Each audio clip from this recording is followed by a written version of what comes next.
Hi, I'm Katie. My age is 31 years old.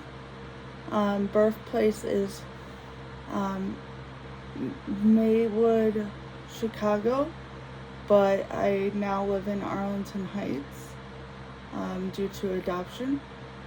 Um, my current occupation is student.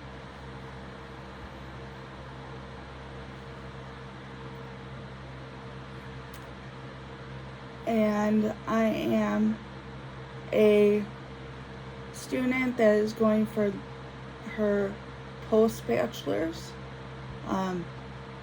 in early childhood education.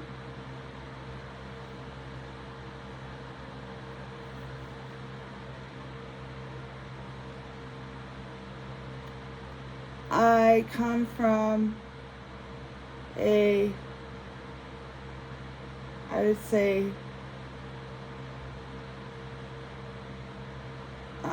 middle class, kind of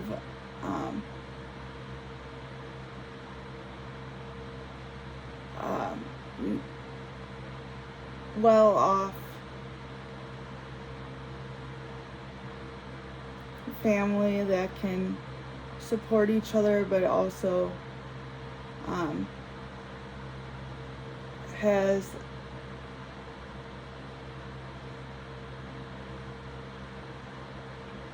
has to work for what they have.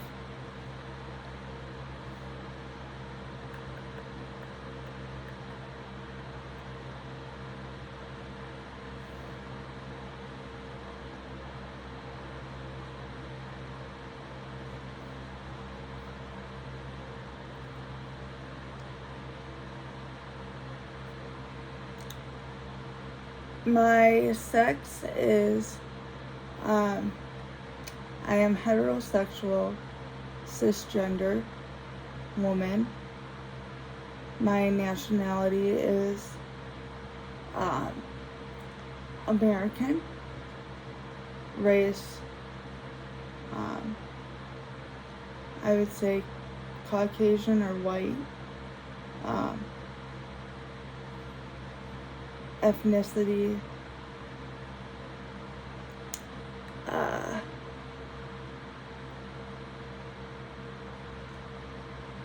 Ethnicity, I believe is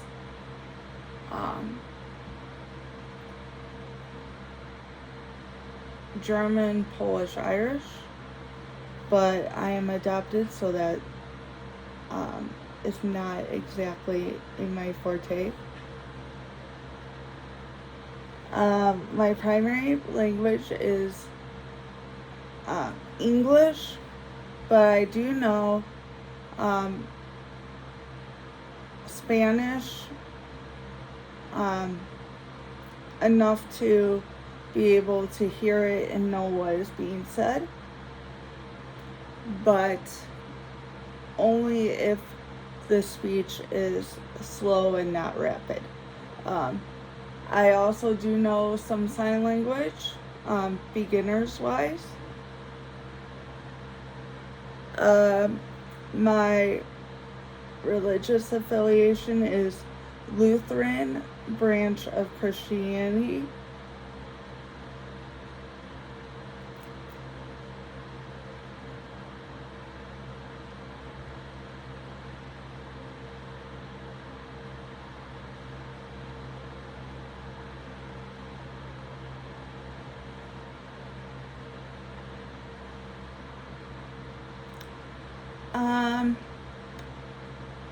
I don't really think these groups have much of an effect on me. I know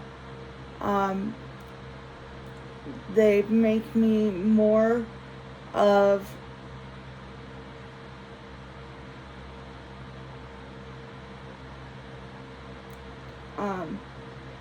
more privileged than others.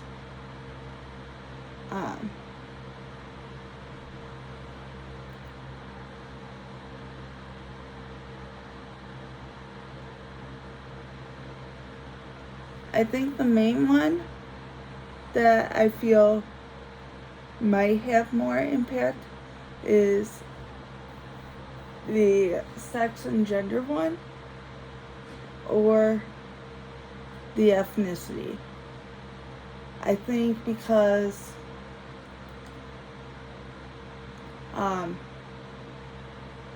women are more subject to certain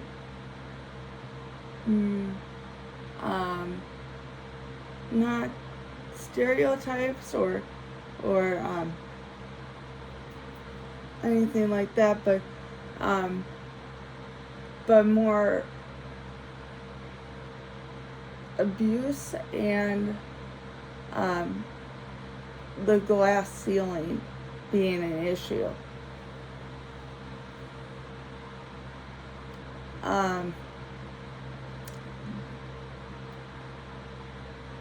And then I believe the ethnicity for me is an issue because I do not know where exactly I come from, being that I'm adopted. So it is hard to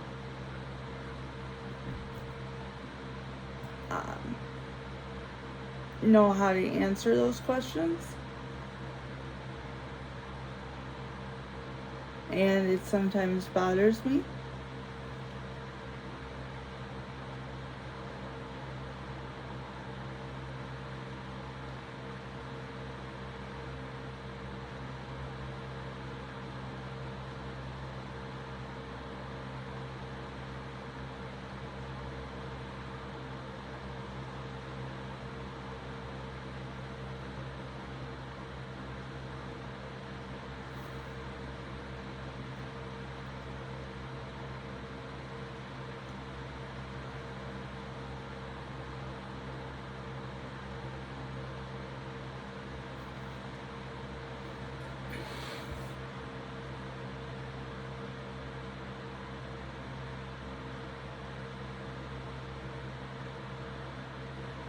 The most important values I hold are to treat others the way you want to be treated, to never quit, and to live your truth.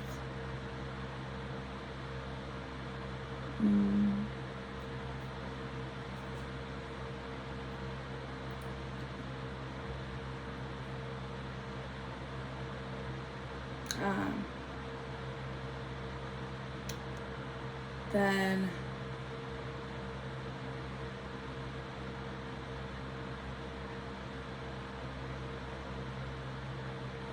cerebral palsy slows me down, but it ain't stopping me, is one that I hold personal to myself about my disability. Also,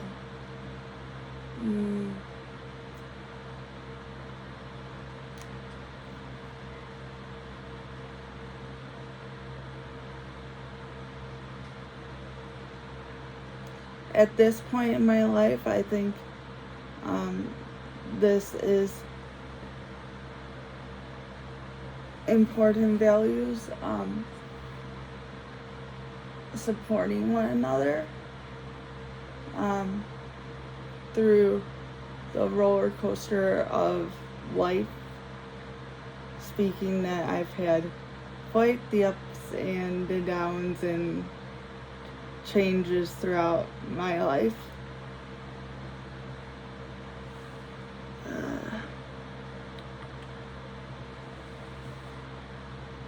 Family is everything.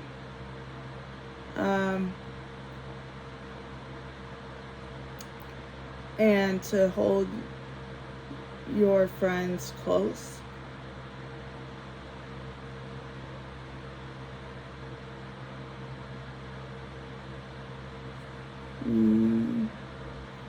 Okay. What was the racial, ethnic, socioeconomic, class, and family structures present in the following? your neighborhood growing up?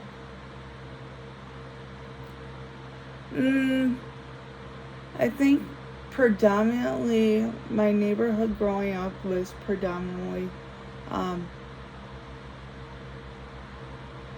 I guess I grew up in two different parts of a neighborhood. So I went to two different types of schools. So in the first neighborhood, I was in Arlington Heights, which is primarily middle class to upper class, white, more privileged families. And I went to school with those students in elementary school and high school.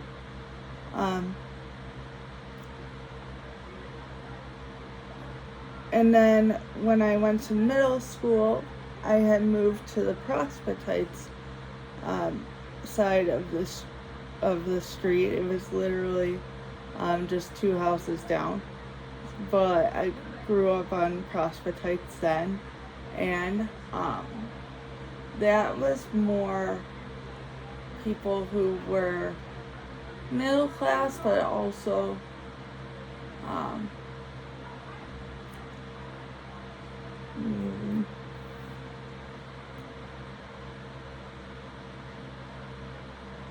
lower class too, just basically because of who lived there. There was a lot more kind of socioeconomic problems and a lot more I wouldn't say a lot more people of diverse backgrounds, such as African American, Hispanic, of different types, and then many others.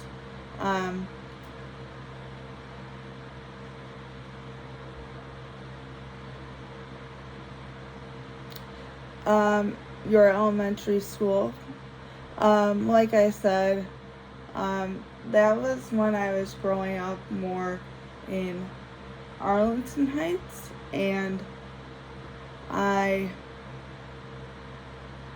hung out with, I was friends with these girls who I thought were really close and dear friends to me until I started getting older and closer to the middle school age. And then I realized how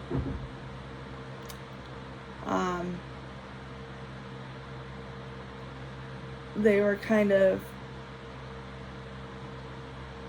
I would say,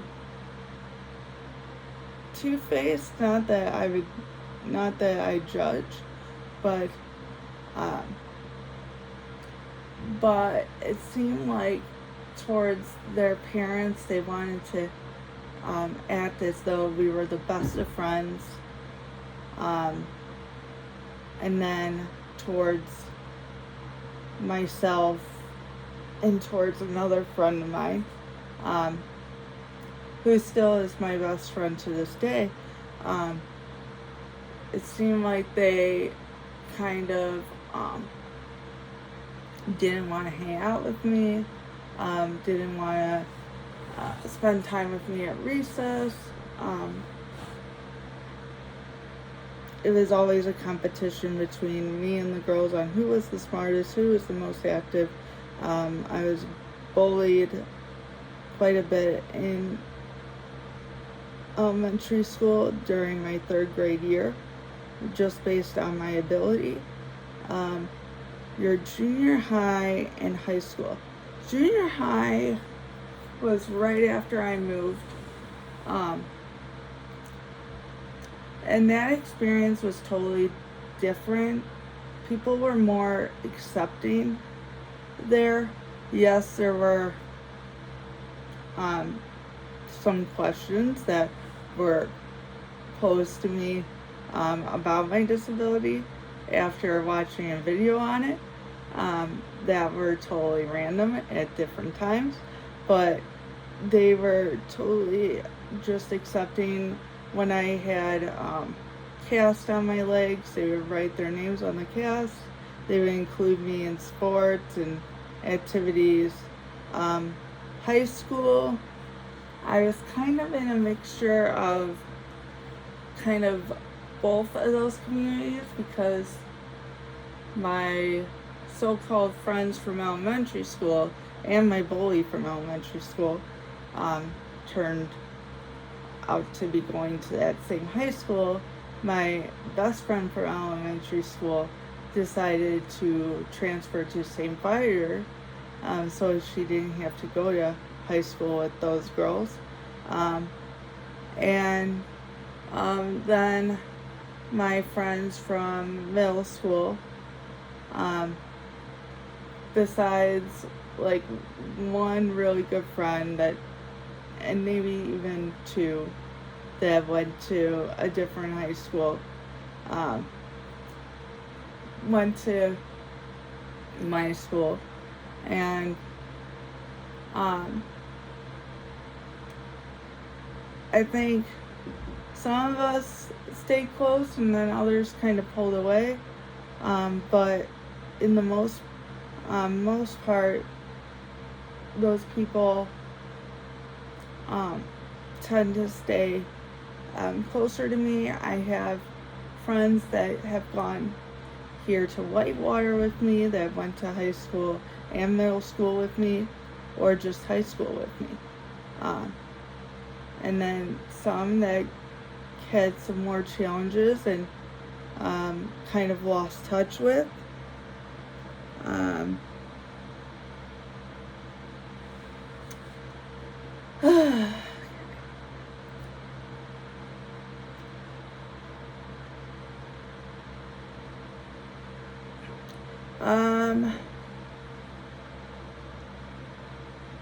My parents or guardians, co-workers, or employees. I think it didn't have an effect on my parents, because I was, as I keep going back to, I was adopted, and my brother and my sister are both my half biological siblings, and my sister got adopted with me, and they both knew of who their parents were, but my parents seemed to be, my father seemed to be one that was a married man, so he had no clue about me, and I had no clue about his name or anything. I had my sister's last name, but in the first 5 days of my life, and for the first 3 years of Mary's life, first 12 years of my brother's life, Brian, we were kind of in a horrible nightmare of a situation, which caused me to have my disability. I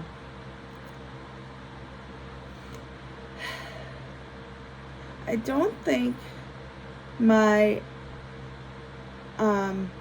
ethnicity or any of that affected my coworkers or employees, because I haven't really worked much to begin with.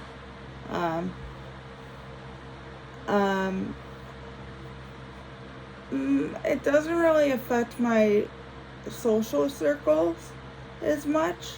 I think what affects my social circles is just the comfort level of how well I can trust them.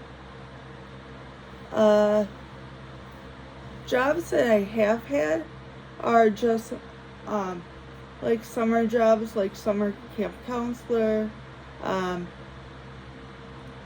I did mentoring for 8th graders um, on the college campus here just a few days ago. I also was a transition mentor here a few months ago. And yeah, I believe that seems to be all my jobs that I've held. Okay.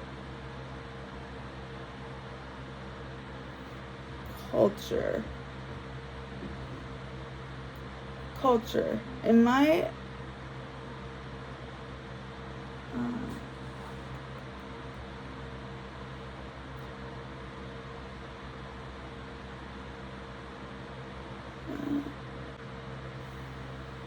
so cultural, the definition of culture is what makes you you, in a sense.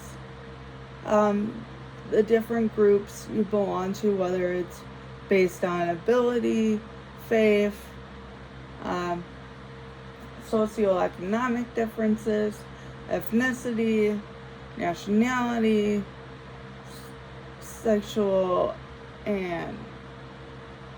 sexuality and gender differences.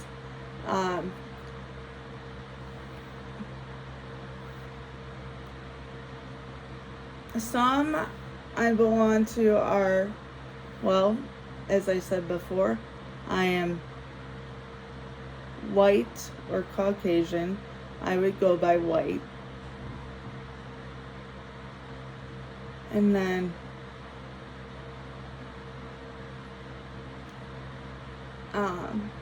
I am part of the I am middle class.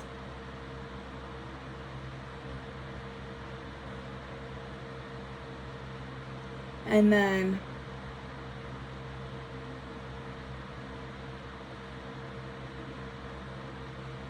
I am heterosexual, cisgender woman.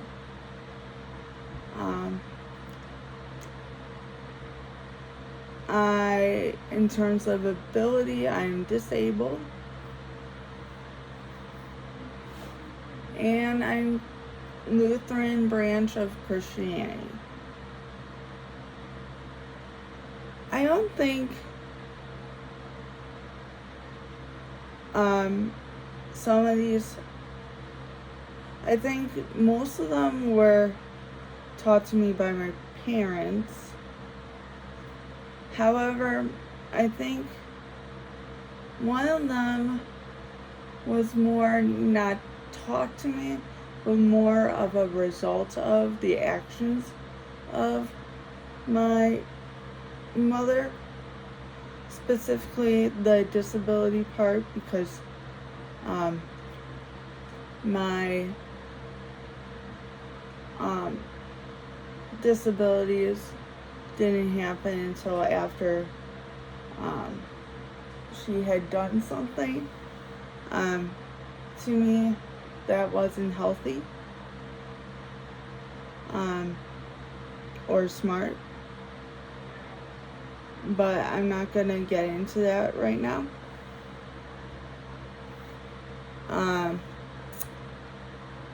If I was no longer a part of this group,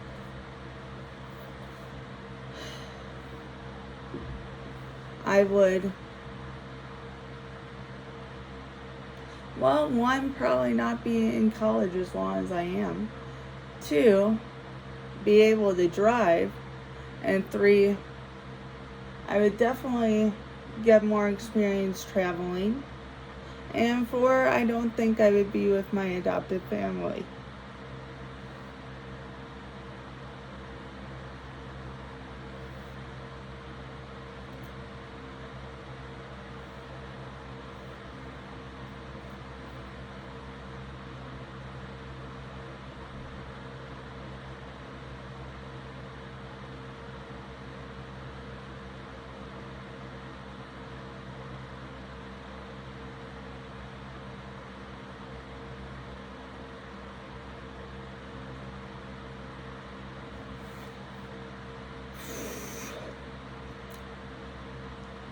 Okay, I will do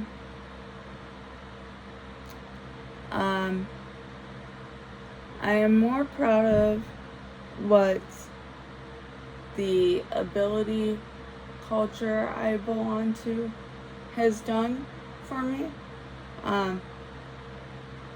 As a result of becoming disabled, me and my siblings were taken out of that bad situation. And I think the other side of it too is it taught me how to figure out who was the most genuine friends. The least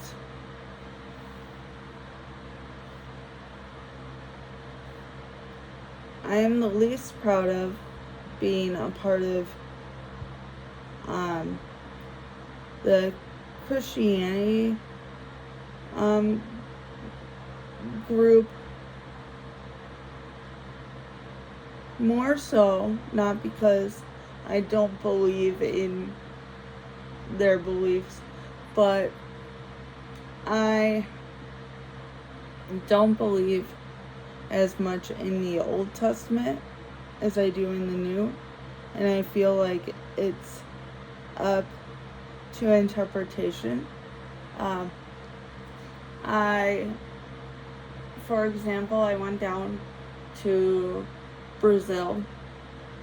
I think it was in 2016 for the Paralympics, and in the old towns, Christianity still thought people with physical disabilities were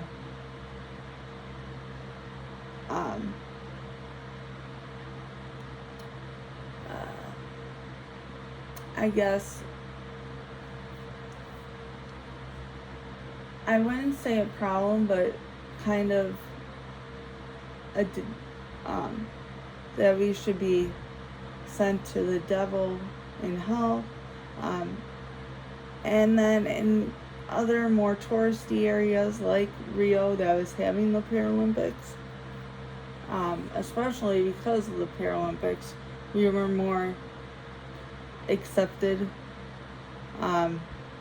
Sometimes when they thought we were in the Paralympics, they would treat us with so much more respect that it was almost like they thought we were angels sent from heaven.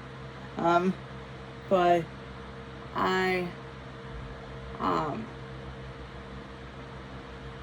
and then I don't believe in your testament because of the fact that I think love is love and you should be able to be in a relationship with anyone you want, and however that is for you.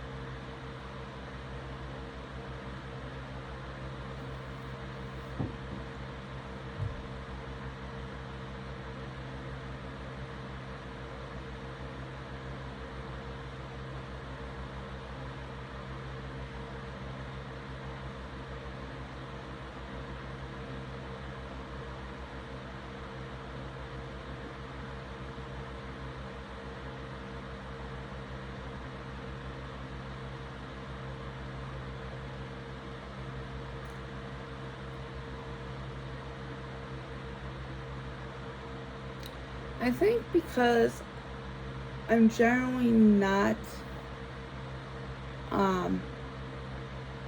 a very political person.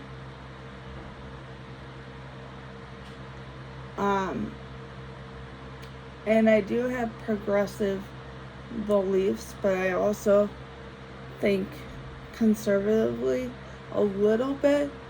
I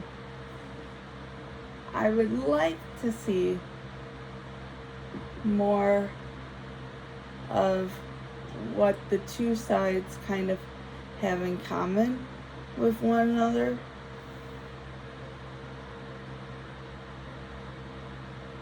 And even what I believe it's called the Liberal Party or Independent Party, is, because again, I'm not well versed in political aspects. I wouldn't even know what politicians are running for elections, especially it's even harder for me to vote because I'm not from the state of Wisconsin. So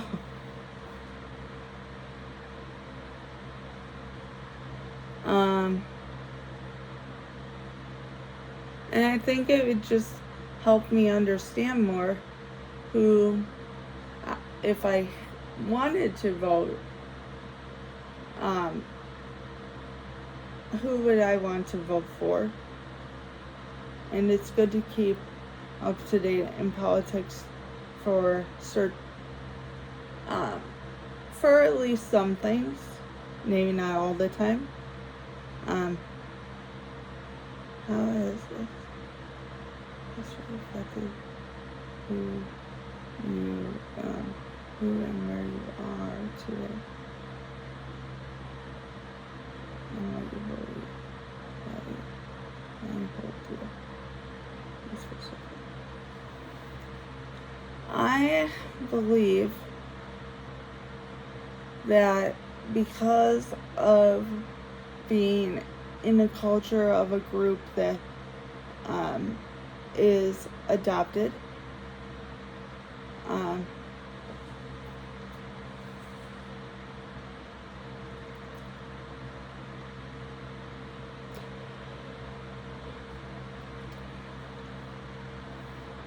it has affected me for who I am today because of all of the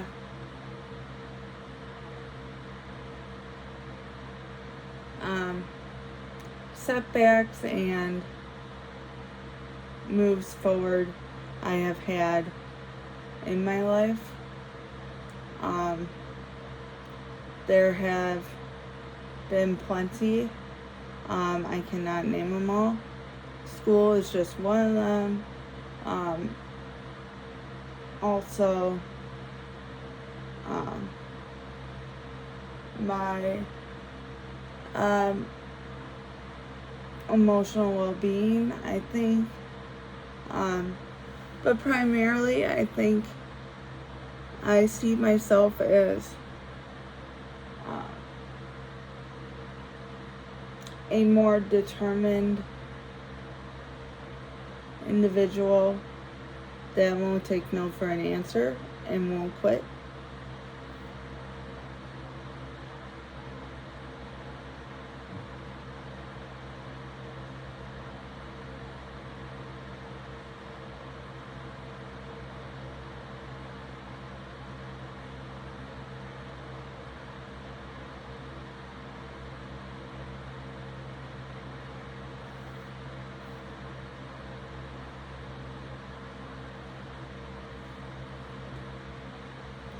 I think the current state of the U.S. has taught me,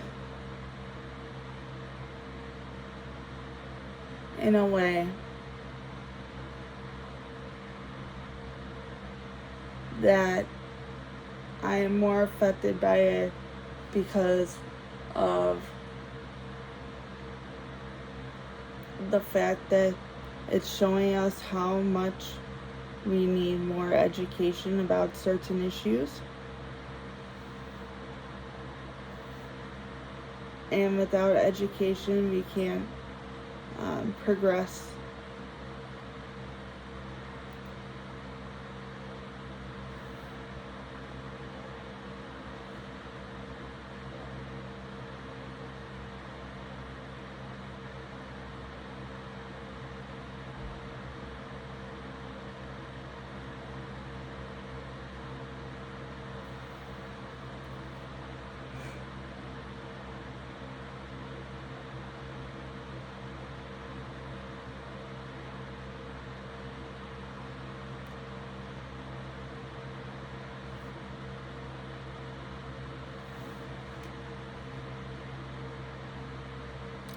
I think in terms of values and beliefs that I possess because of all the groups that I'm in, and I didn't even list all of them, I've learned several different things that I possess. Courage,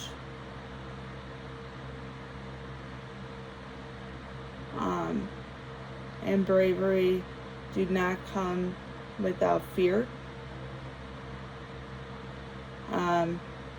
With all my surgeries, my dad tells me a story about the brave little toaster. And I have realized over the years that bravery doesn't come without the fear itself.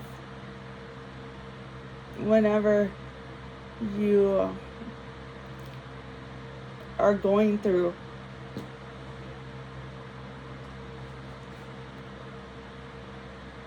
fearful things, it happens. But also,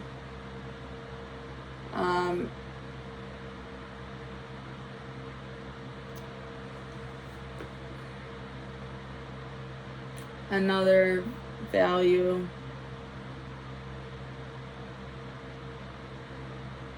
is that if you're not strong in one way, you are strong in other ways.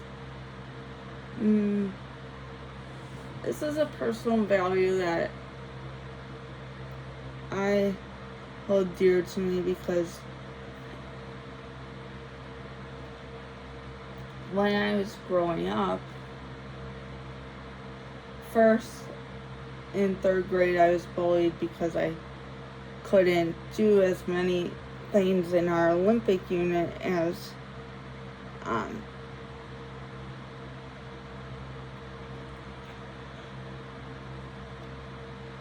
the other students, and that resulted in me getting bullied because I won a Special Olympic hat that was the special prize, and we didn't know what the special prize was awarded for, but then one of the teachers that was working on the Olympic unit with us said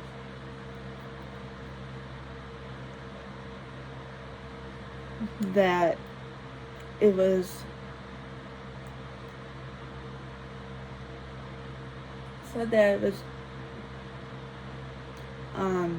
awarded because of good sportsmanship.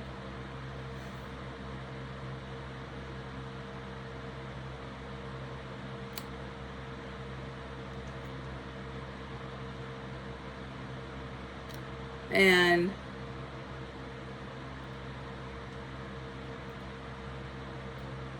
then I was also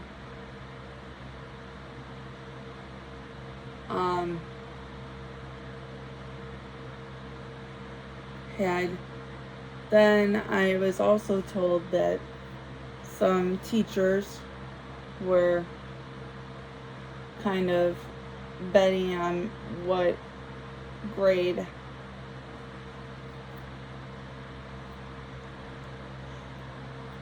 or more like score I would get on the ACT.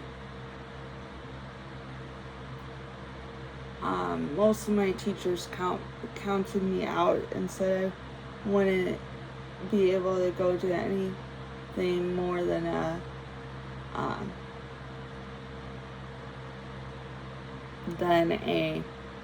community college.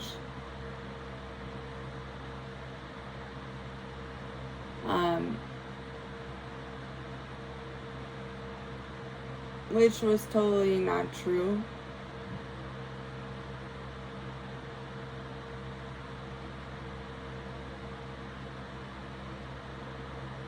So in a way, sometimes ability was the downfall, and sometimes it was other things.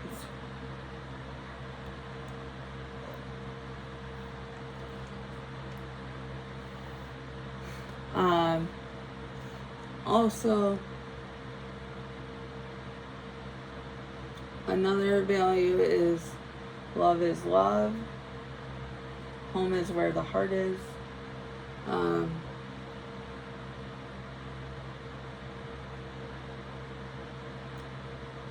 And another one would be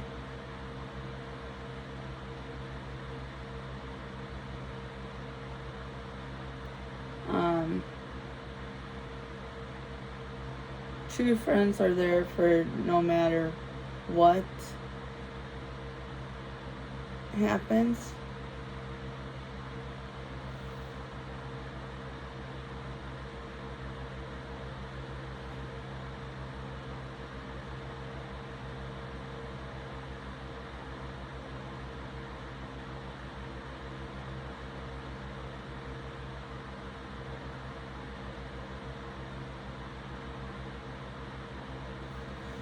I don't think when I interact with people from a different background than I am, I don't think I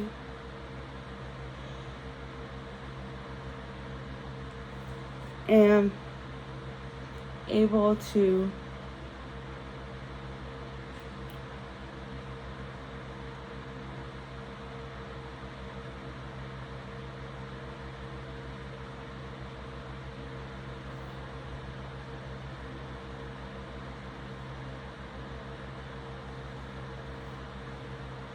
I don't think I was really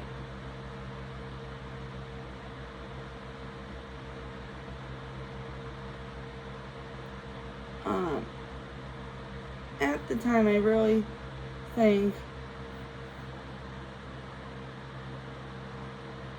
that meeting someone with different viewpoints and cultural backgrounds is good because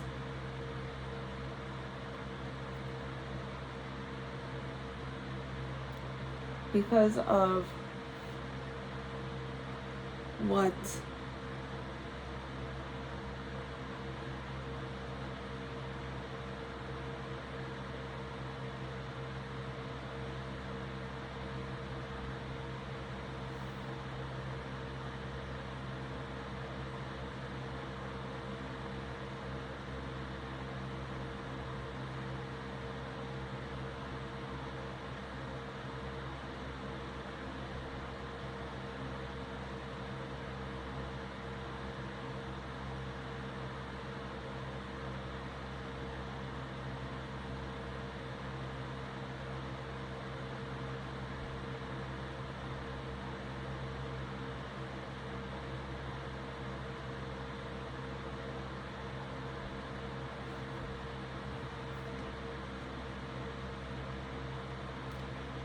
in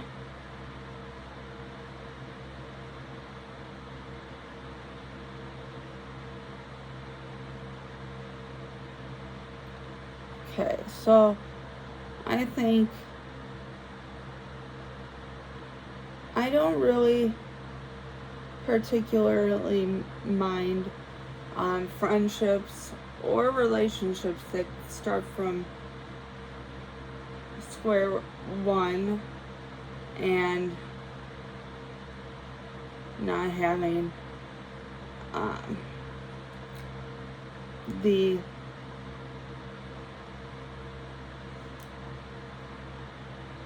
announcement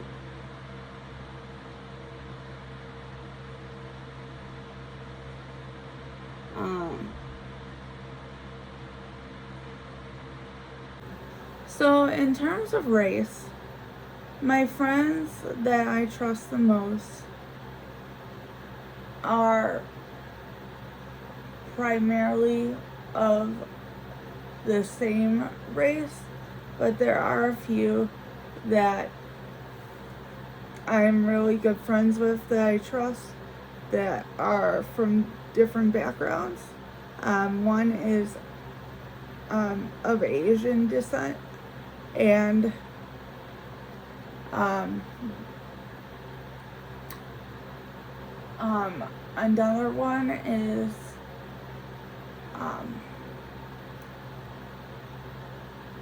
well, she is of a black colored. I'm not sure if she which race she actually is, because I'm not sure where she's from, but she is on the Warlets, which is a spirit team that I am close to, because I'm on the spirit squad as well as being a cheerleader in the cheerleading group. We actually did the transition mentorship with the 8th graders together. The other friends I am really close to have been my friends since I was probably 10, in a CP support group, along with my two. I have a lot of best friends, but mainly the two that I keep up with after college have been, or after they graduated from college, have been Nathaniel Osterloh and Liz Kimis, who they're both predominantly of the same culture as me, just coincidentally. But I trust them with anything. Really, I call a lot of the second floor in my building. A lot of times I have people that I call my floor mates, because I don't have roommates, and they're all wonderful, and that's why I've stayed on the same floor in the same building for so long. I can't really decide like who's the closest, because there's different reasons for everyone, but yeah. So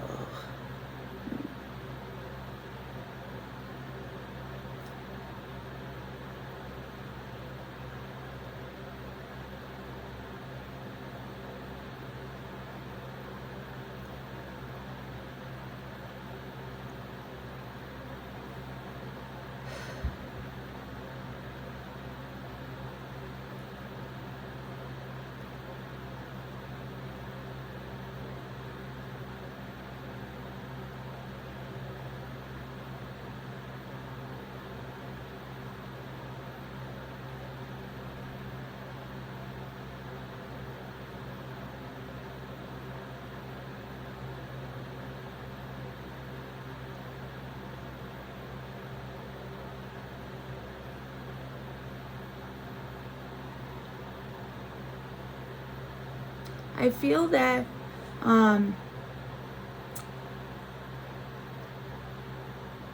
people who are hired to jobs here on campus, it is more progressive than what it was like when I was growing up in high school and in elementary school. A lot more people of color or of a different race, I should say, are hired in more often here. However, I see, especially for women, higher up positions are not as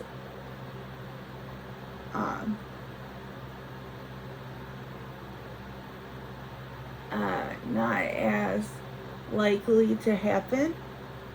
Um, I think more it's because of not their complexion as much, but I think because, especially with the women, it's the glass ceiling. Uh, However, um, I'm sure that some can argue on both behalves. I have seen um, mm,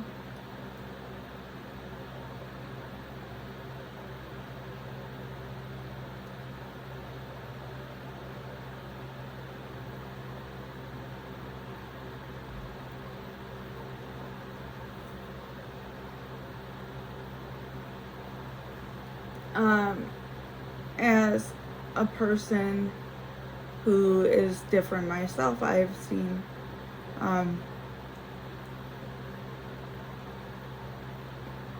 mm, more of this prejudice kind of behavior, especially in the women's case. Um,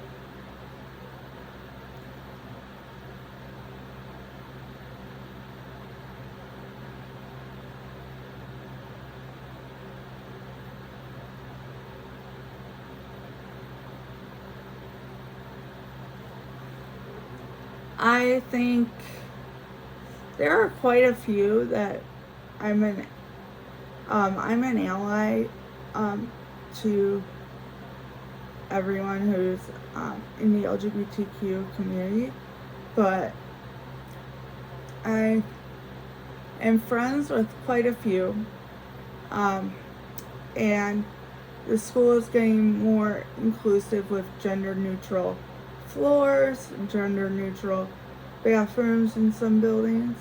Um, However, I think obviously there's some people that don't feel comfortable coming out yet, so there could be a lot more.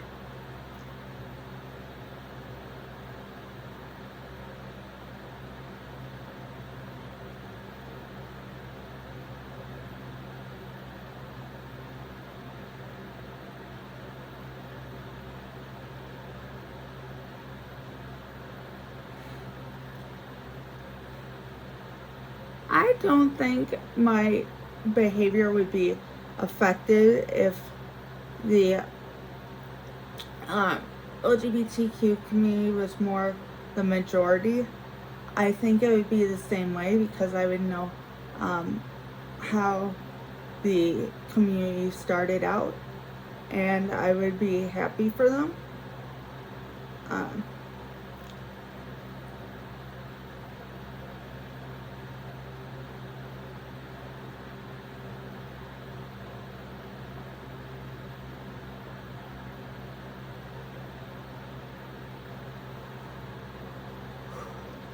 um,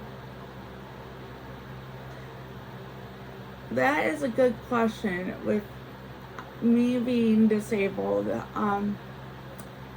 the impact if we were the majority and um, people who were able-bodied were not, um, I don't think necessarily my attitude would change. I'm pretty, um, I do care about, let's say, more accessibility, more inclusion, different rules being established that modify certain rules from the past that don't fit in with what we're able to do. But I don't think I would be acting any different to people who didn't have disabilities. I think um, because I know how people without disabilities, um, yeah, some treat us badly, but mostly here it has been the people who were most kind, helping us with like wheelchair transportation, if we get stuck in the snow. So I can see if I can see why people would think, oh, we should be the majority. But I don't think anyone should be um, considered majority, because it just, it makes people who are not the majority feel bad and feel like they are wrong, or they are not accepted. Mm.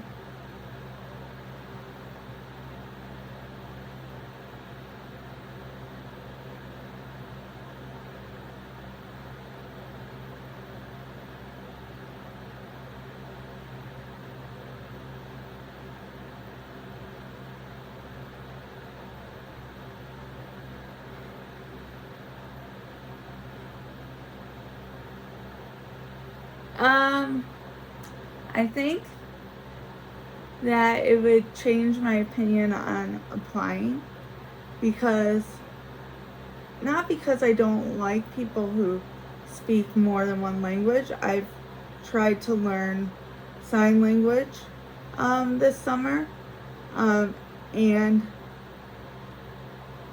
then got a certificate for it. I also have minored in Spanish. So I'm not against people who speak more than one language.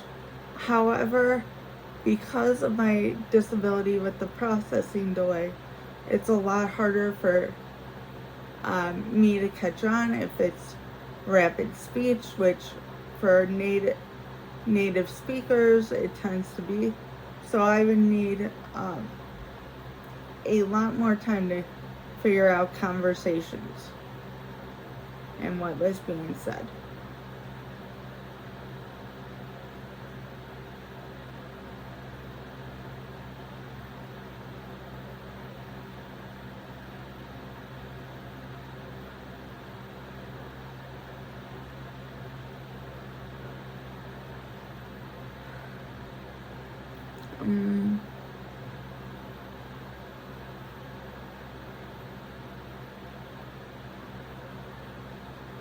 I know for people of color, the hate you give,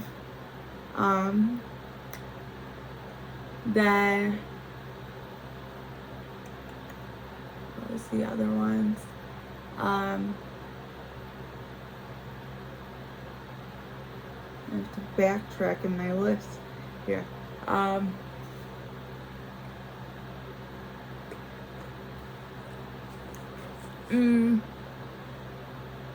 Let's see if I can find them in my list here. Give me a second.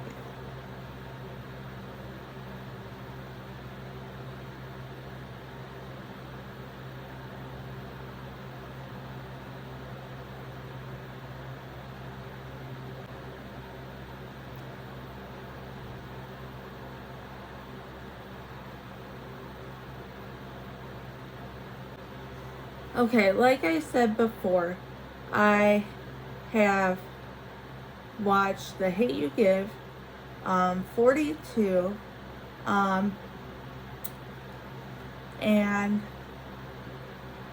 what was the other one? 42, and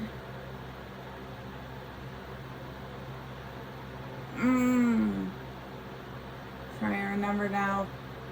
42 and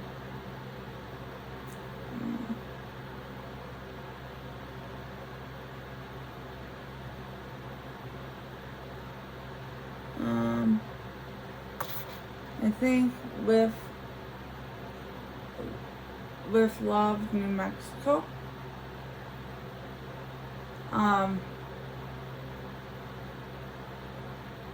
For the LGBTQ, I have watched Funny Boy,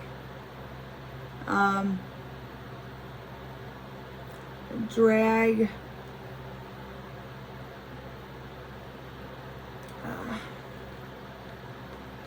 I think it's called Drag Alaska, pretty sure.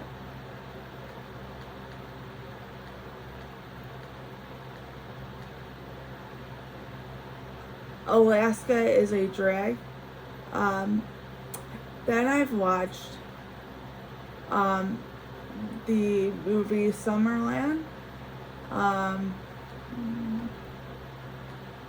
the Prom,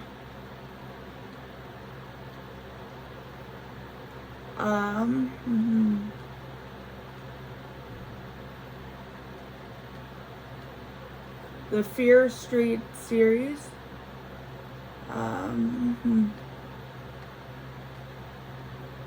the half of it in Alex Strangelove, and a lot of foreign movies, which I can't really pronounce the names of them, so we'll just leave that as said.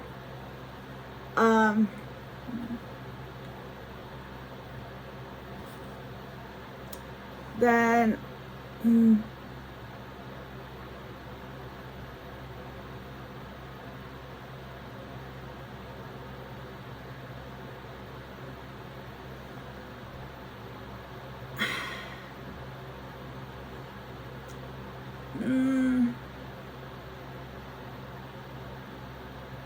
okay.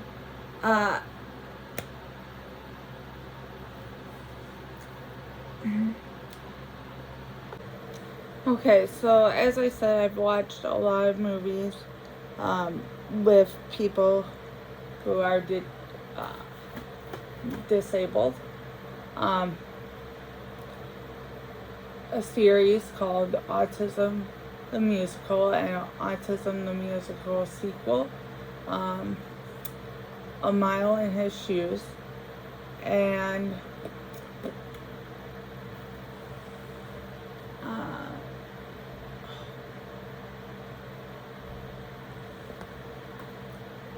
My Left Foot, and Stronger,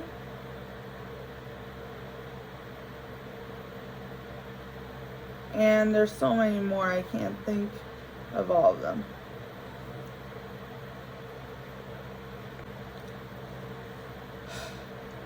I noticed that most of the movies that are made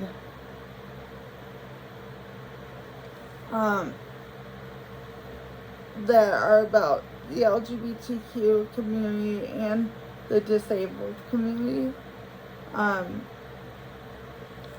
are primarily played by people who don't experience it in real life.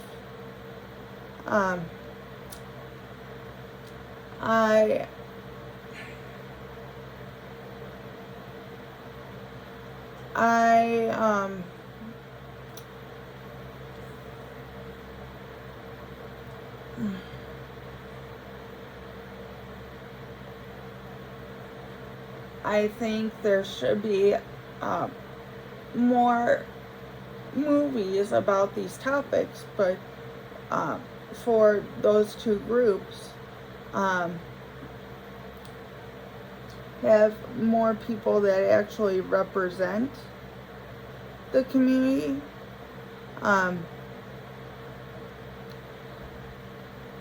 They did a good job of this in The Fundamentals of Caring, but sometimes, well, most times, they put someone who's able-bodied in a wheelchair or make them speak like they have a disability, and then they try to make you think that they really do have it. Now, being someone with a disability, most times I can figure out whether or not this person really has their disability. I also feel that with all these groups, the movies kind of simulate simulate how society thinks that people like us won't go as far in life and need a lot more help, which some of us do and then some of us don't, which is okay.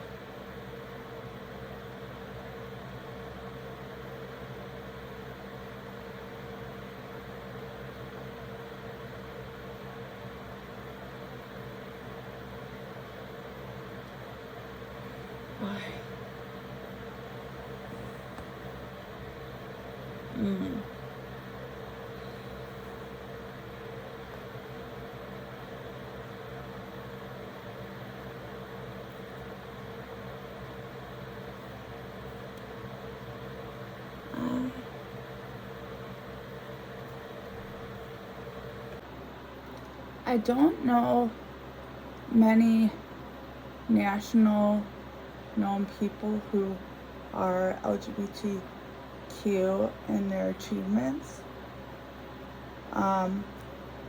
However, I do know that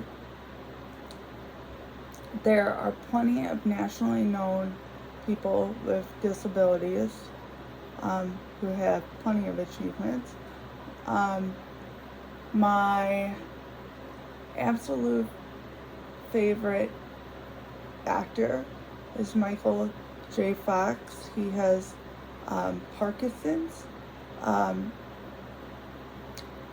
And another famous person, just based off of his brother's kind of career and now he's making his own name for himself, is Michael Kutcher.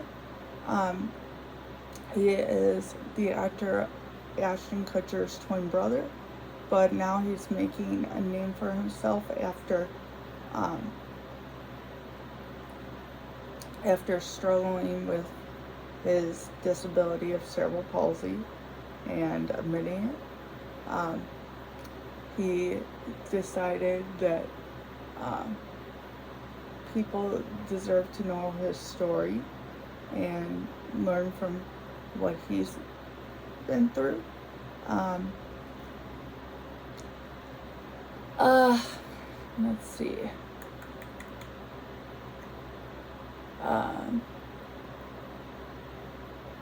Well, those are the main two that come to mind.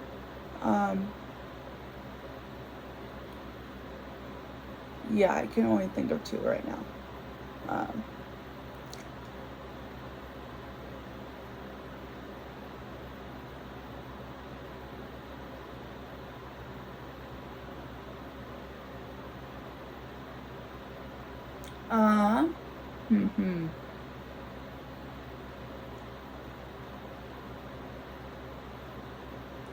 I'm not sure about periodicals, but I do know books that are from depicting those characters. The Hate You Give,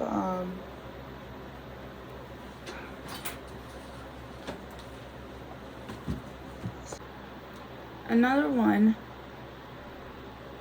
of the books that I know of is the Dreadnought series.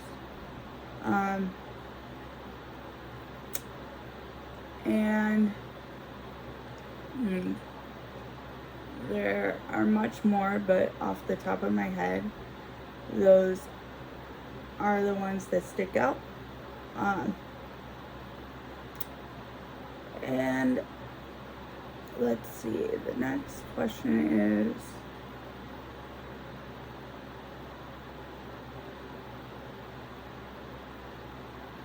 name television shows.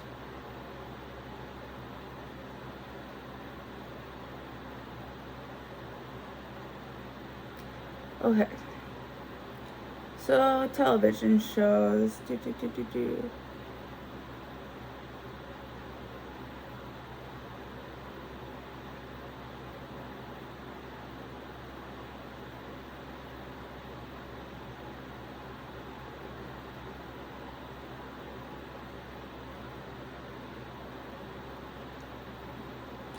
Okay.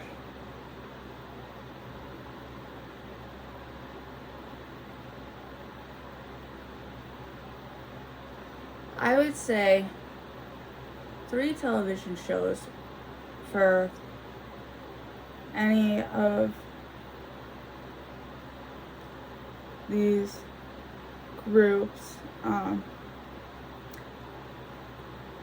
are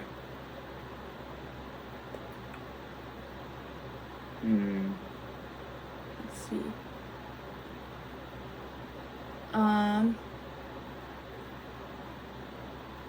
Let's see. What was it? I can't think of it. Let me see. I'm checking on my queue because I don't have the titles memorized in my head. Okay.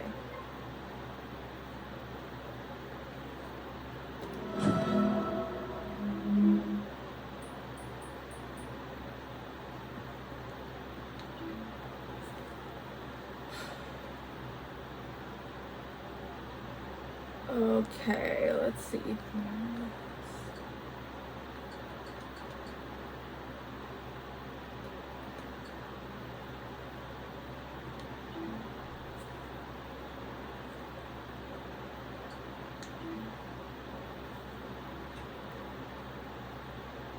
Okay,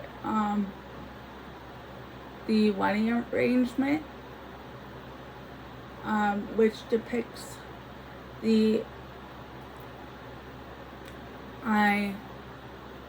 idea of what it's like to be arranged in a marriage when you're already in love with someone else in the Muslim culture.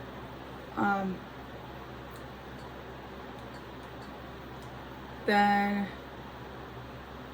there is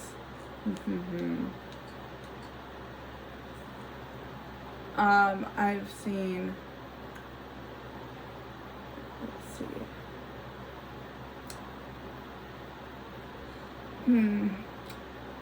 I have seen more of the TV shows that depict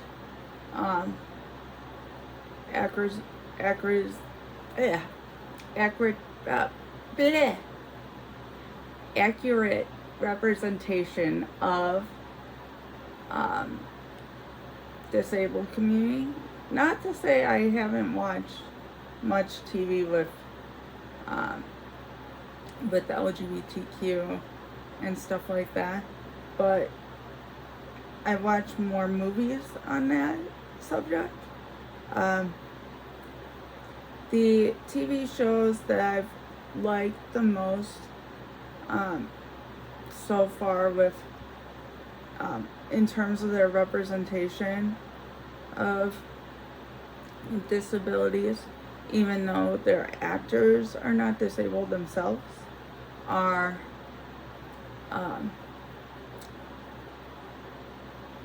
The Good Doctor, The Good Lawyer, which is just coming out, and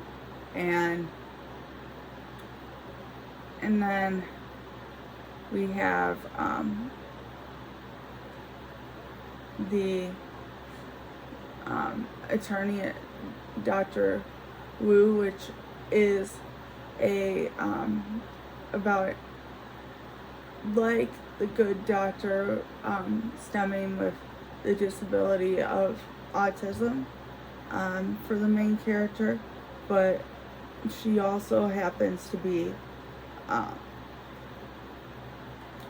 practicing lawyer that is from, I think, China, but don't quote me on that.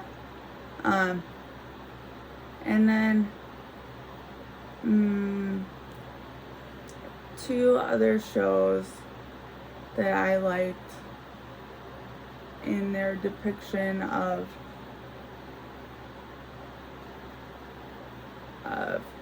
having a disability would be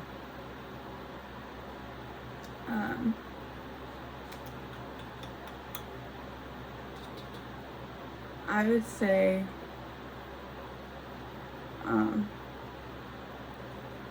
or not two, but maybe one that I can think of. Speechless, about a person with cerebral palsy who can't speak or walk. He does have the actor does have cerebral palsy in real life, but he can talk. And the creator is the creator of Friends, who has a brother with cerebral palsy as well. And then name 3 LGBT.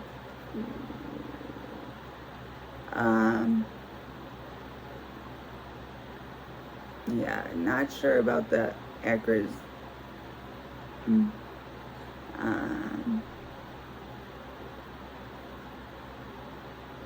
Yeah.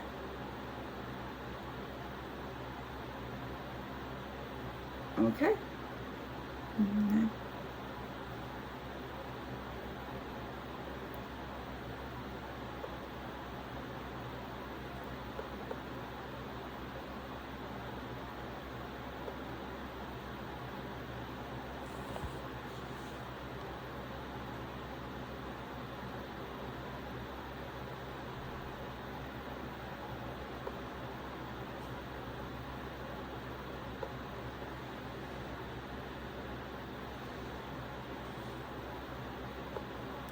Some of that section.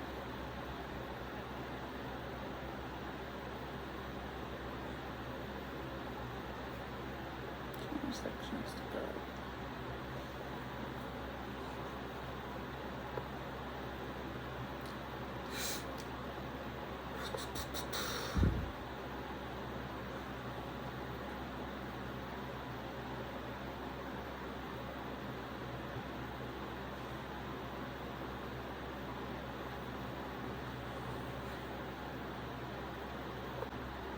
Okay.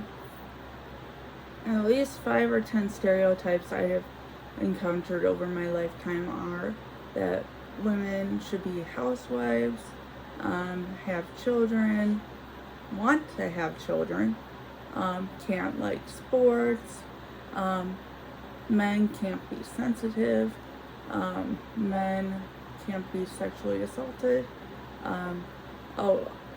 and then there is women can't be as highly educated as men and can't go and reach higher levels in the job atmosphere.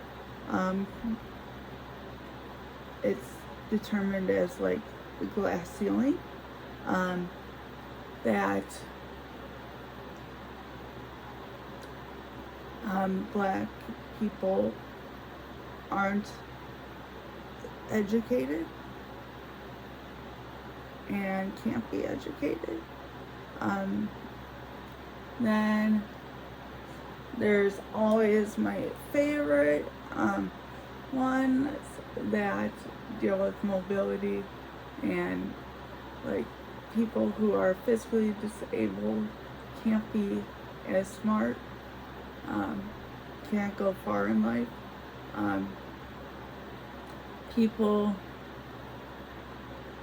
who are disabled, physically wise, can't have children and can't have sex, then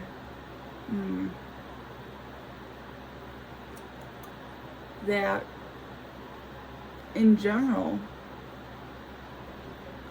if you have one type of disability, then you're all the same, and there's no differences between them.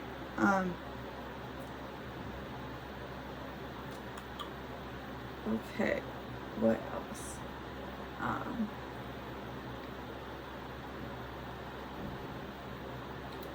I think that's it for that one that I can think of.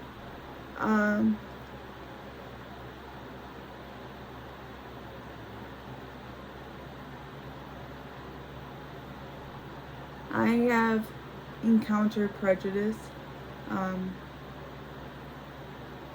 some rude comments that are said based off my disability. There's also prejudice within the community of disabilities. For instance, I won't name names, but a girl who was my dorm mate when we were in summer transition when I first came here,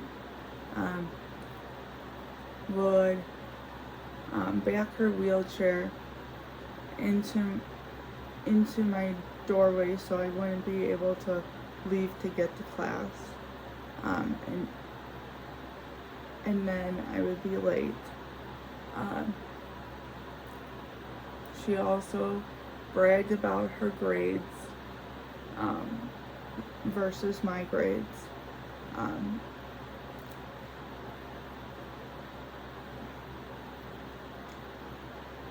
She also was physically disabled herself, but she had muscular dystrophy, so her disability was more severe than mine, and she wanted to feel more empowered and not be the kindest. She wanted to feel like she had an edge up on me. And then there's been prejudice just because of lack of understanding.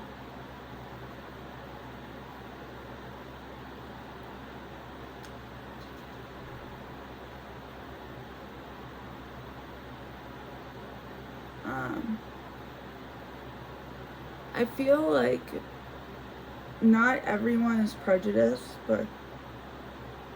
but there are those cases where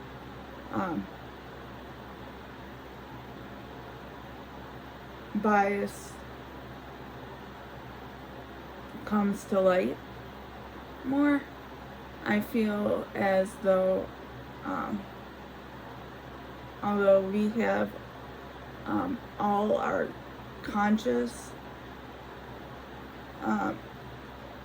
biases or self-conscious, where I believe it's called, where we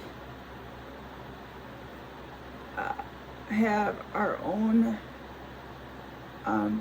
beliefs about people that may not be right, and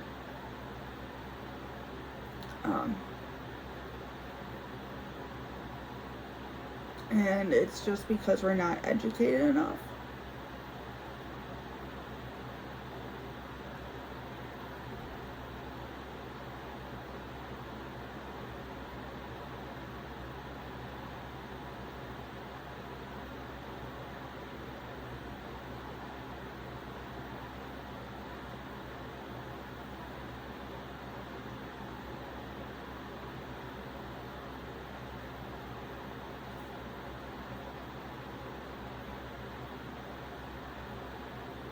I think the last informal conversations I had were with my classmates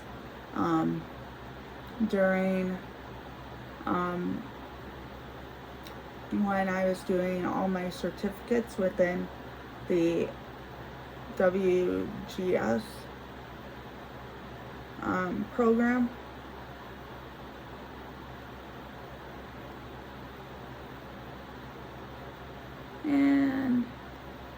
And sometimes with my father, but we get into heated debates, so we try to lessen that.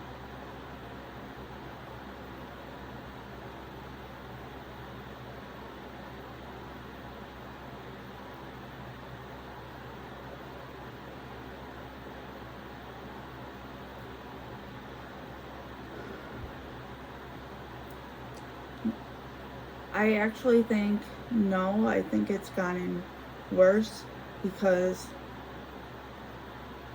let's just take 2020 for instance in 2019. When we were all in a pandemic, there was the case of George Floyd and the Black Lives Matters came more into play, and there was a lot more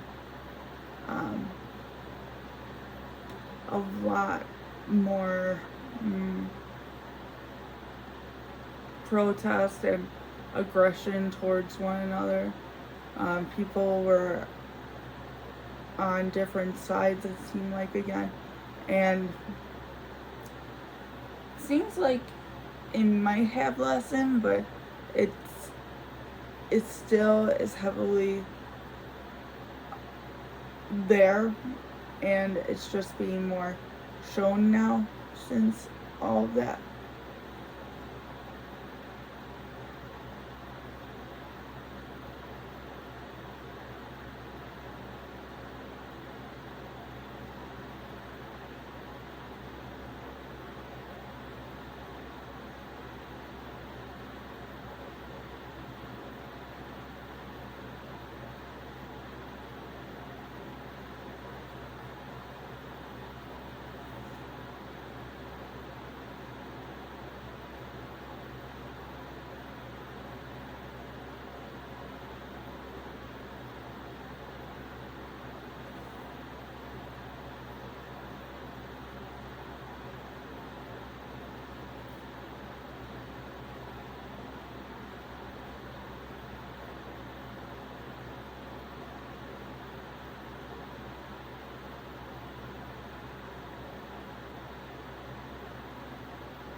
That one is hard for me to tell.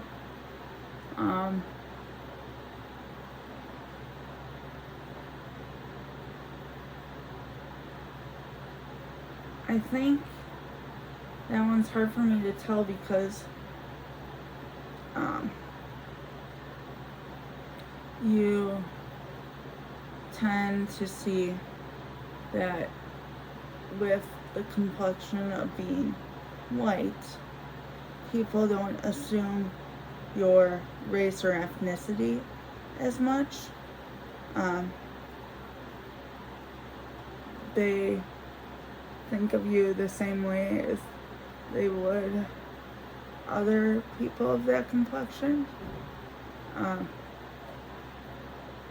The only reasons I would think that there would be discrimination is if they come from like a different country that we're not allies with.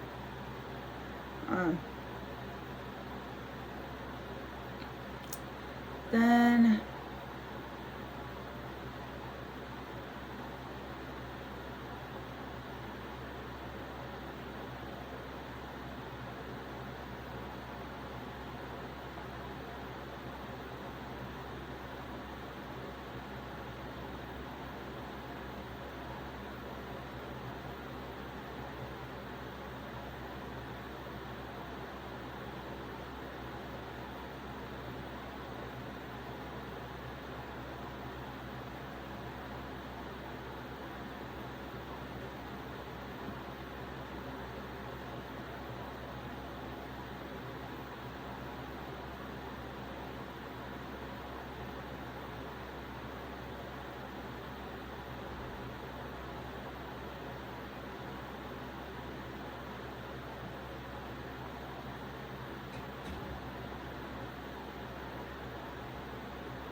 I think,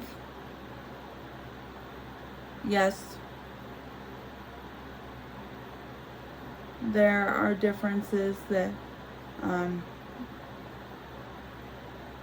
that people of different racial and ethnic groups are treated and or perceived.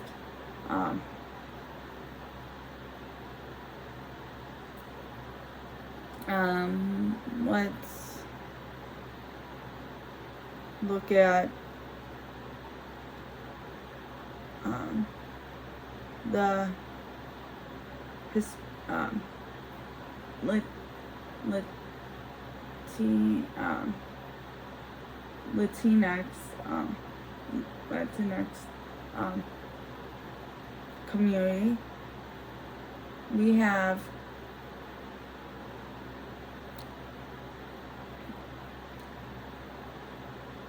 We have tons of immigrants that come through our border, and people think they're just trying to take away our chances at having jobs.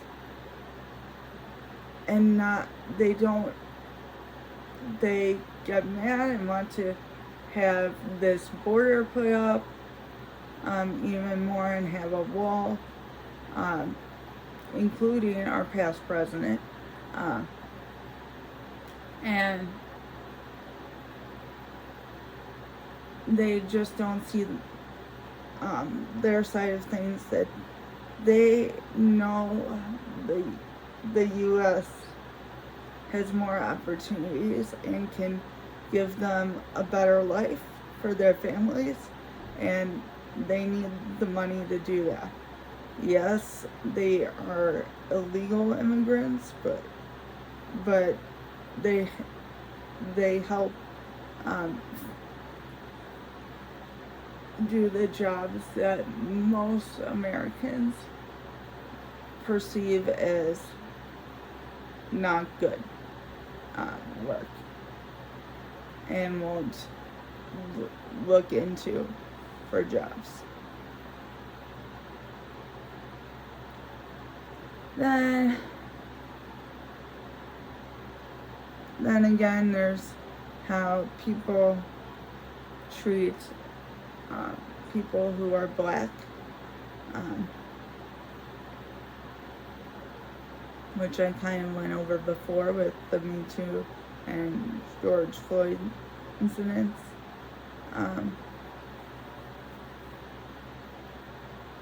And just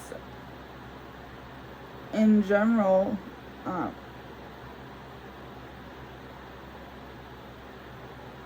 people, as I read in an article,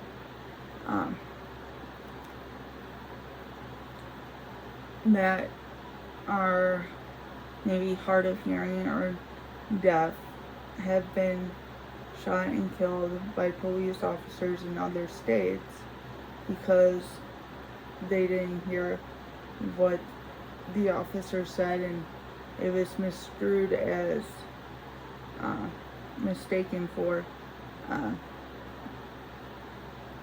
not respecting the police officer and not obeying orders.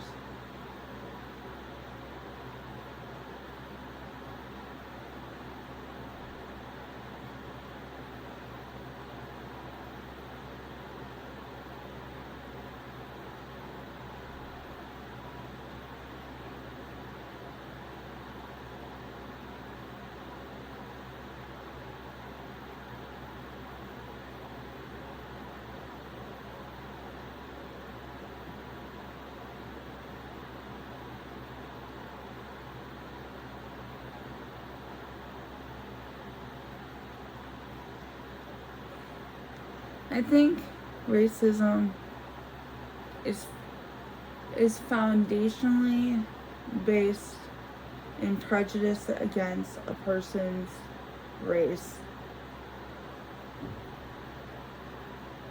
But and also ethnicity. it can be internally or externally. Um, do I think there's a difference between sexism, racism, classism, heterosexism, or even ableism?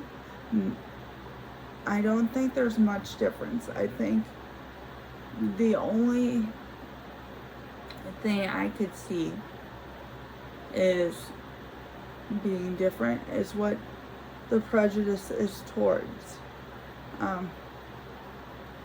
So if I was to say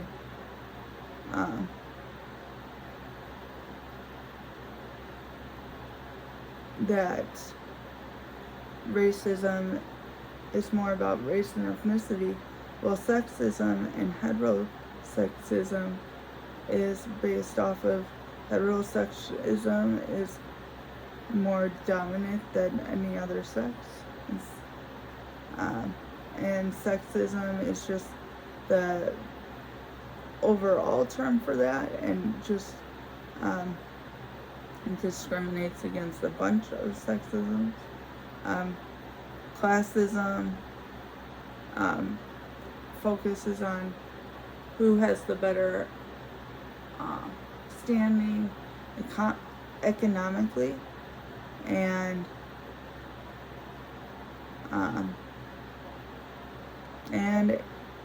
ableism would be who dominates in terms of ability. Either way, they're all just prejudice, internal or external.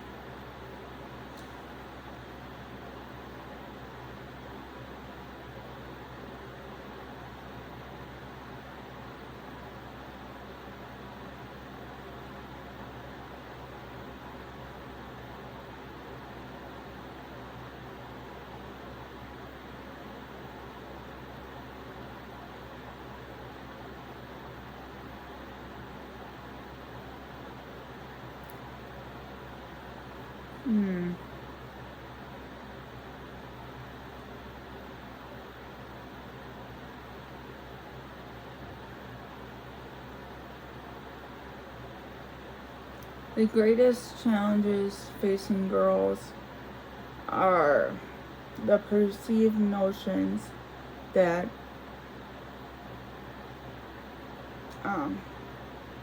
they have to be interested in having children and having a family.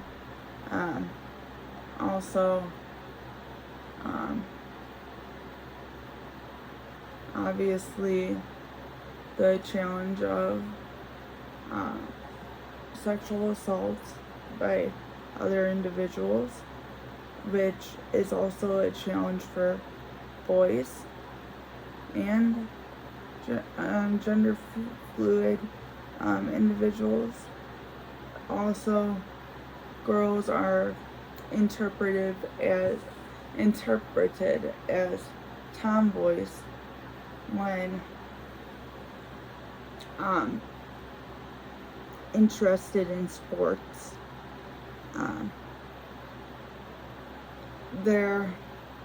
If you're a cheerleader or a dancer, you're men technically don't consider it a sport, but being a cheerleader myself, it definitely is. And then there is, for the boys' end of it, which is similar, there is boys can't be sensitive. They have to be macho men, and they can't. They have to hold their feelings in. and they should be aggressive.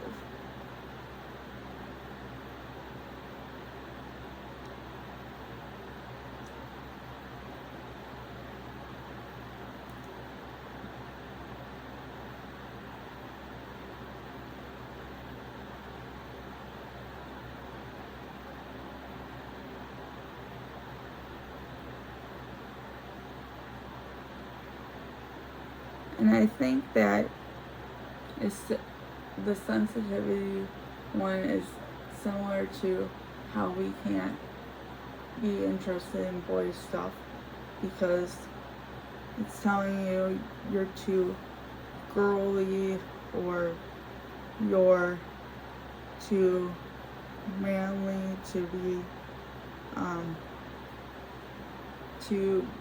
be your particular gender, if that makes sense.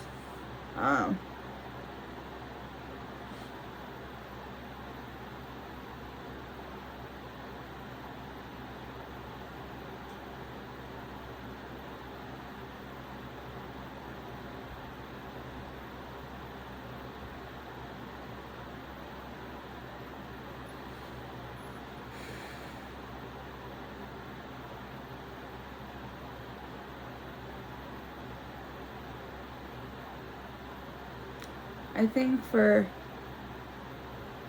Asian Americans is that they have to work towards being the best at every subject, especially math in terms of school. You have to be going to Ivy League schools. Then for blacks, it's mainly just getting their rights as citizens, in terms of not being judged by police just by the look of their skin color or their or what they're wearing.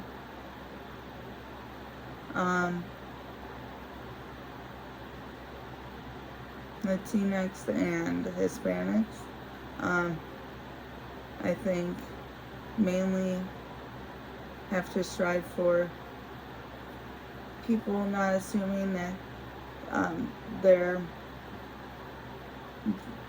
in America just to take our jobs away from us, that they're there to get a better life for their families, just like we want better lives for ours. And by having more of these positions taken over by the Latinx Hispanic community, you're actually helping the economy in a way. And for whites in U.S. society,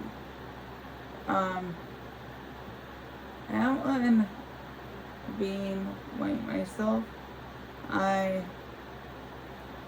don't really know if there's racism as much there, because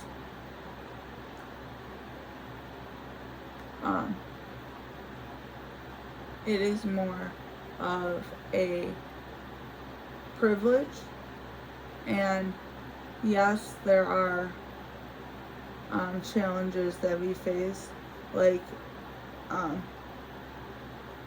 working class, rich, poverty levels, food insecurity,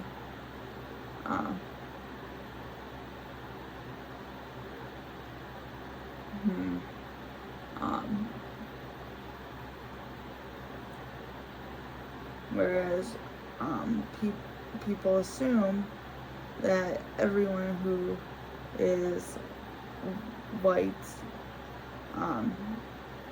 has a very good privileged life and that we don't struggle as much.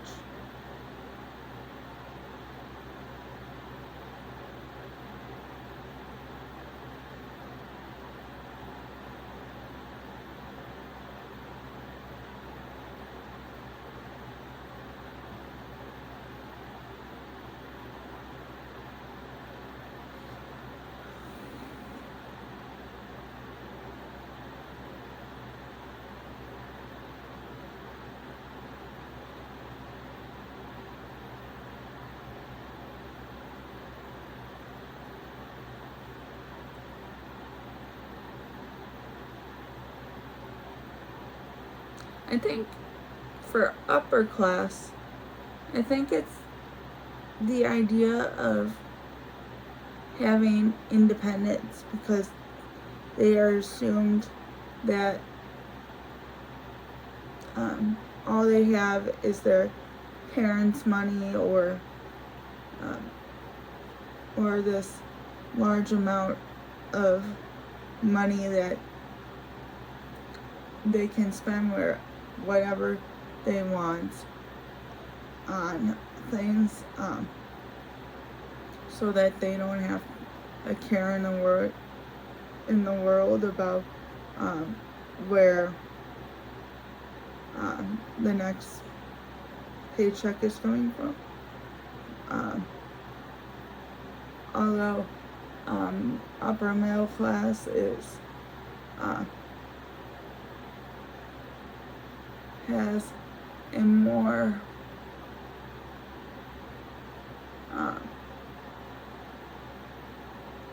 a challenge of how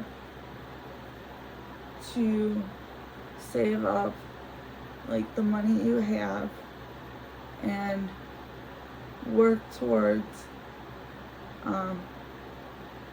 where you want to be.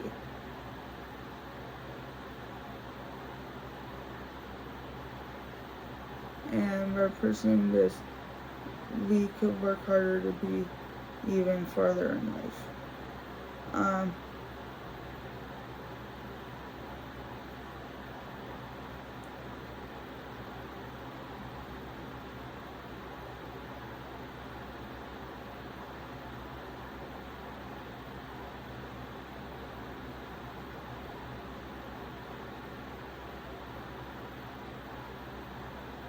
I think definitely not knowing where your next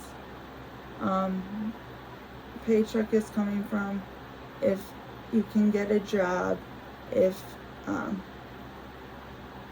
you can afford food. And I think in a way it's very different from the upper class. Because the upper class is more privileged that way, that they don't have to worry as much about money, but they do more on people taking them seriously and being more independent. However, I think we, middle class and lower class, strive to try to find where the next paycheck is coming from and how to save up that money. And then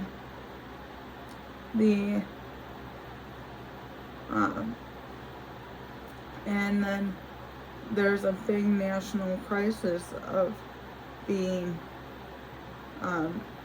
having food insecurity, and that's, I think, across the board, but definitely in the lower class communities.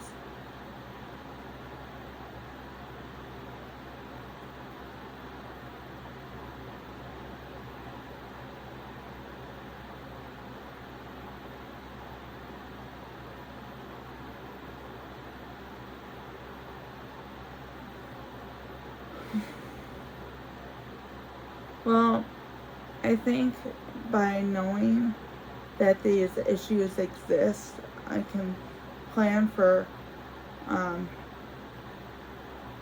things ahead of time as much as I can. Although,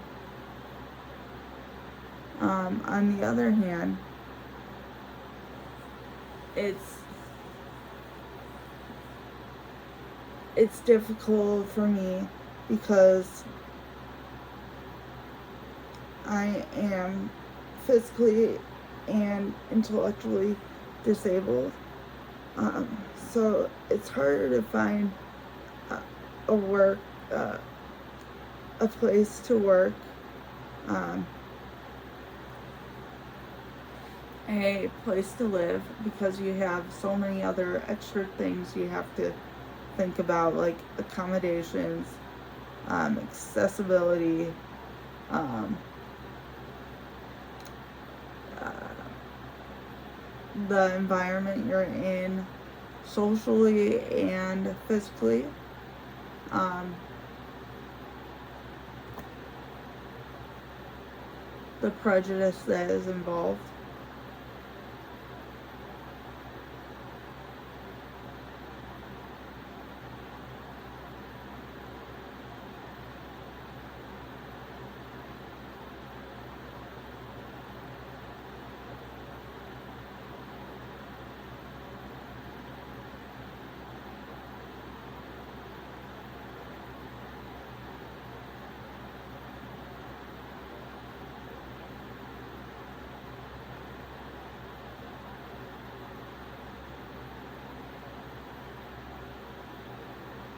I think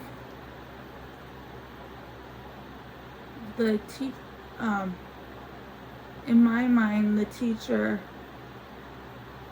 provides the students with the tools um, and materials they need to succeed, and the assistance.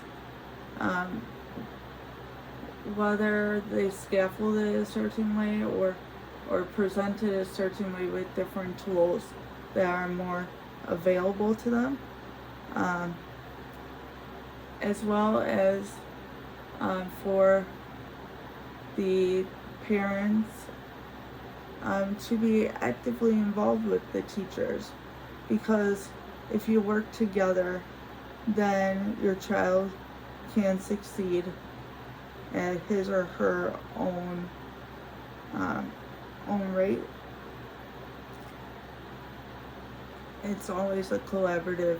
It's better to be collaborative with all the professionals and the individuals that live with the student, because they know their student best.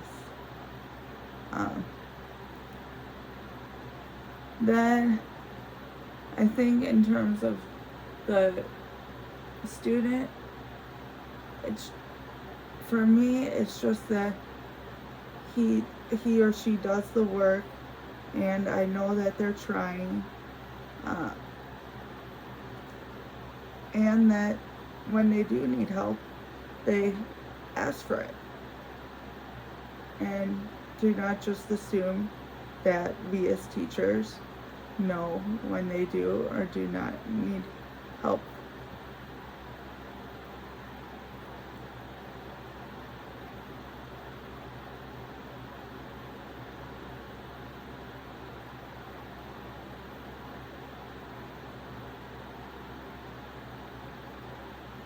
I want to be a teacher because I want to make a difference in children's lives by teaching them acceptance, respect, and laying the foundations that not only are for academics, but are also for socially, how to view people that are different. Uh, if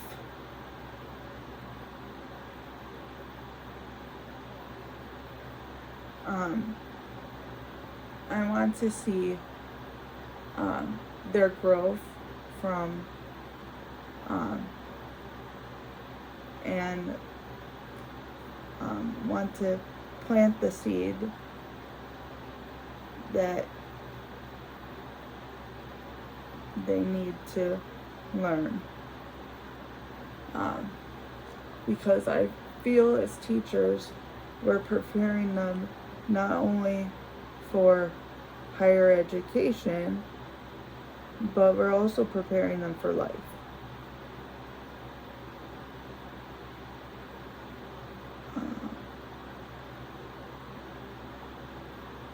I think I will be an effective teacher because I know what it's like to be different than most than people, and I know what it's like to be discriminated against, and how we need to learn that differences are okay. That if we were all the same, it would be a boring society. That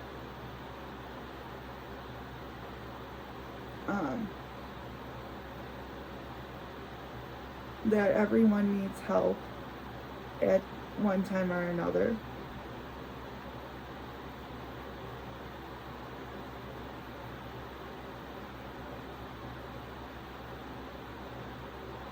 I think I need to know and learn more about the economic challenges, and how to provide equity within the classroom.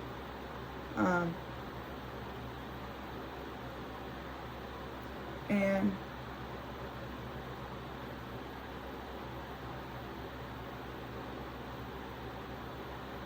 how to go about addressing the fact to parents that even though I am physically disabled, I am just as qualified as anyone else to teach the children,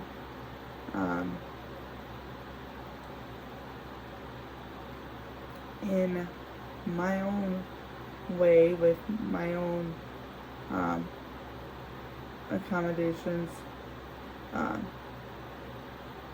because I may have to change certain ways of going about things because of my physical disability and how I maneuver.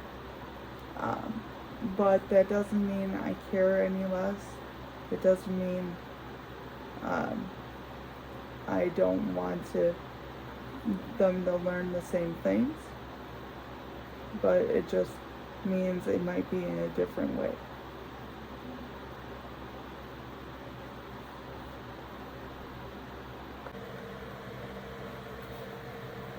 Ten well-known people of color that are nationally famous. Obviously, the one that always stands out is Martin Luther King Jr., who led the civil rights movement.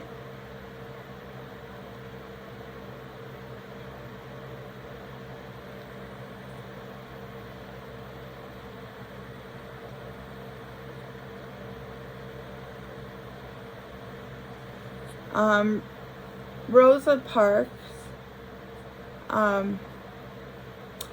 she was involved in the civil rights movement, most known for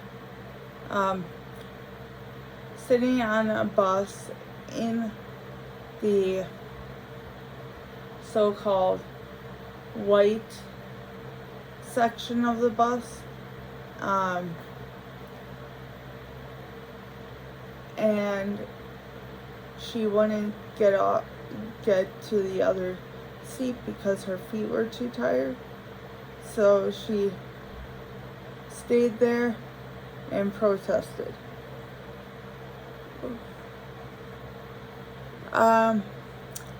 Another one, Barack Obama. He was the first black president.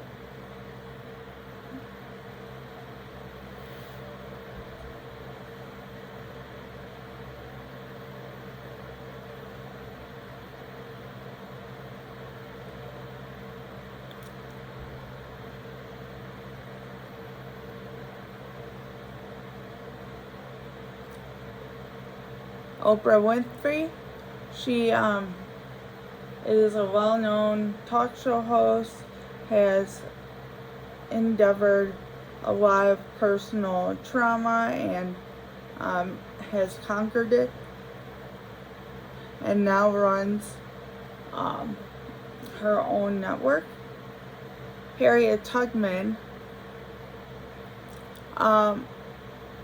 helped people escape from slavery for 11 years through the Underground Railroad. She was called a conductor.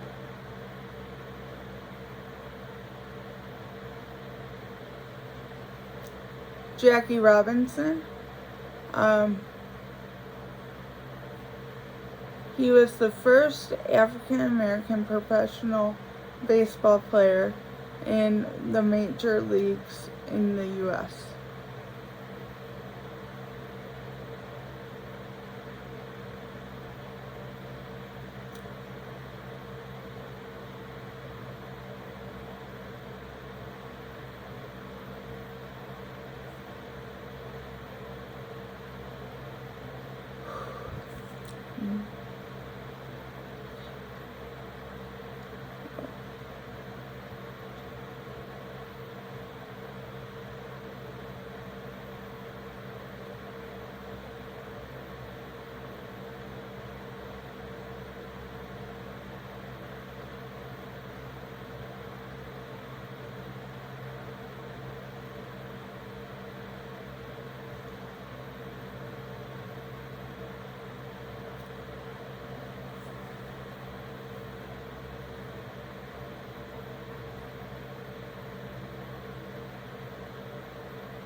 Booker T. Washington is well known for being the first teacher and principal at, I think,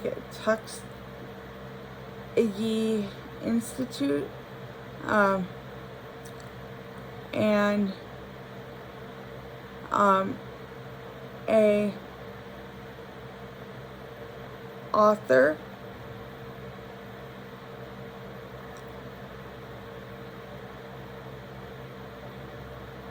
His family got freedom through the Emancipation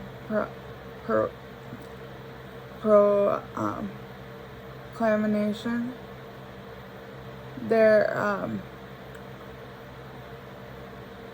He would walk like 500 miles to enroll in a school at the Hampton Institute to get the best education he could.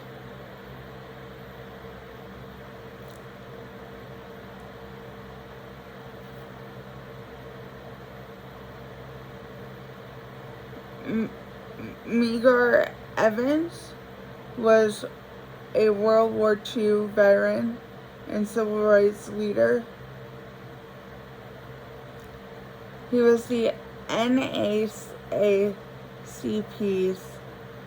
first field officer in Mississippi. He helped lead protests against segregation of public primary schools, beaches, parks, and at the University of Mississippi. Evers also organized voter registration drives and started new NAACP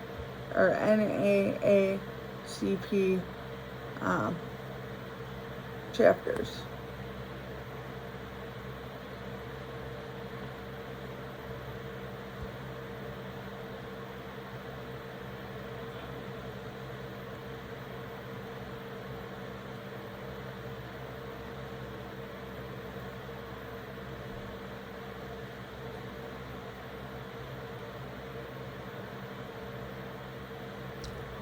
Two more.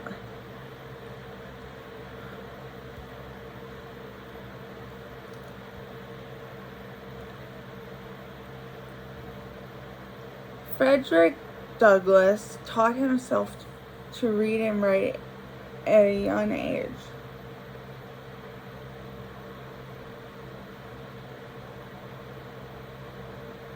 He became an author, public speaker, and a prominent leader of the abolitionist movement. In addition to his abolitionary work, Douglass also supported and advocated for women's rights.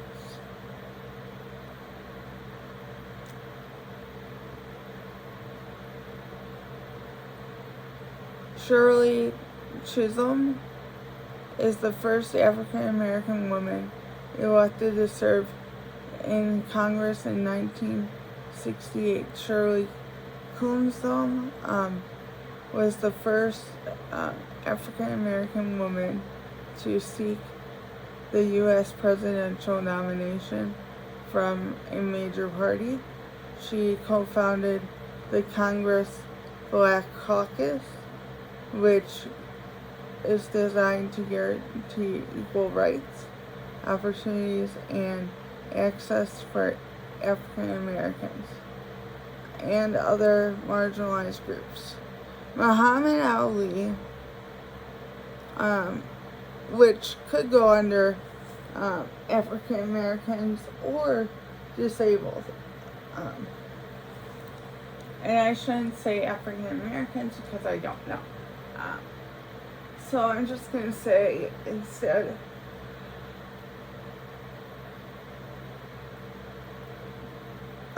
people of color.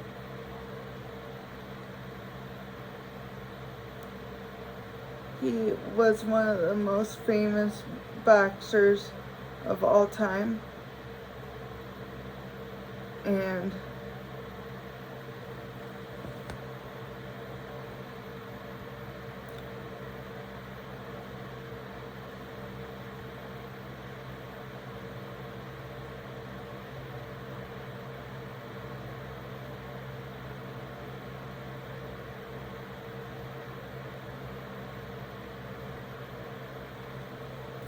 okay, I think that is 10 for that question. Now,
Josephine Baker,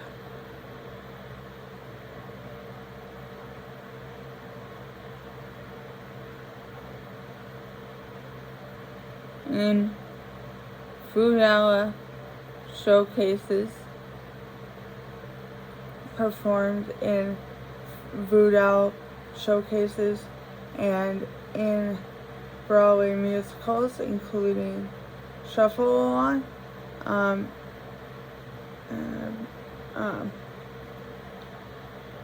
she became the first African American woman star in a motion picture and performed with an integrated cast of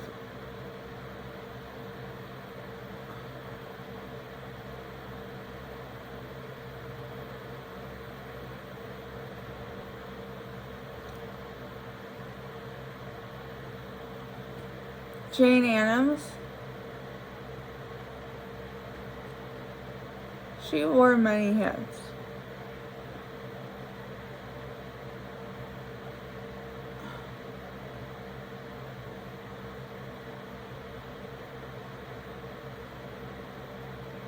Okay, Jane Addams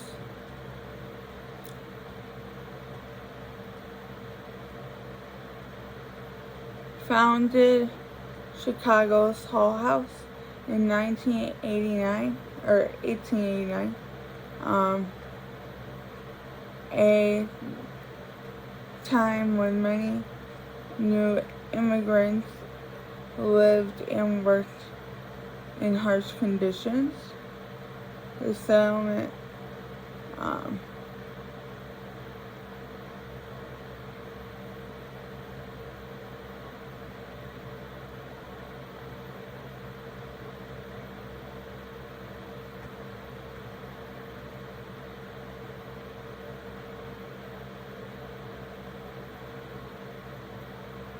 which included the house included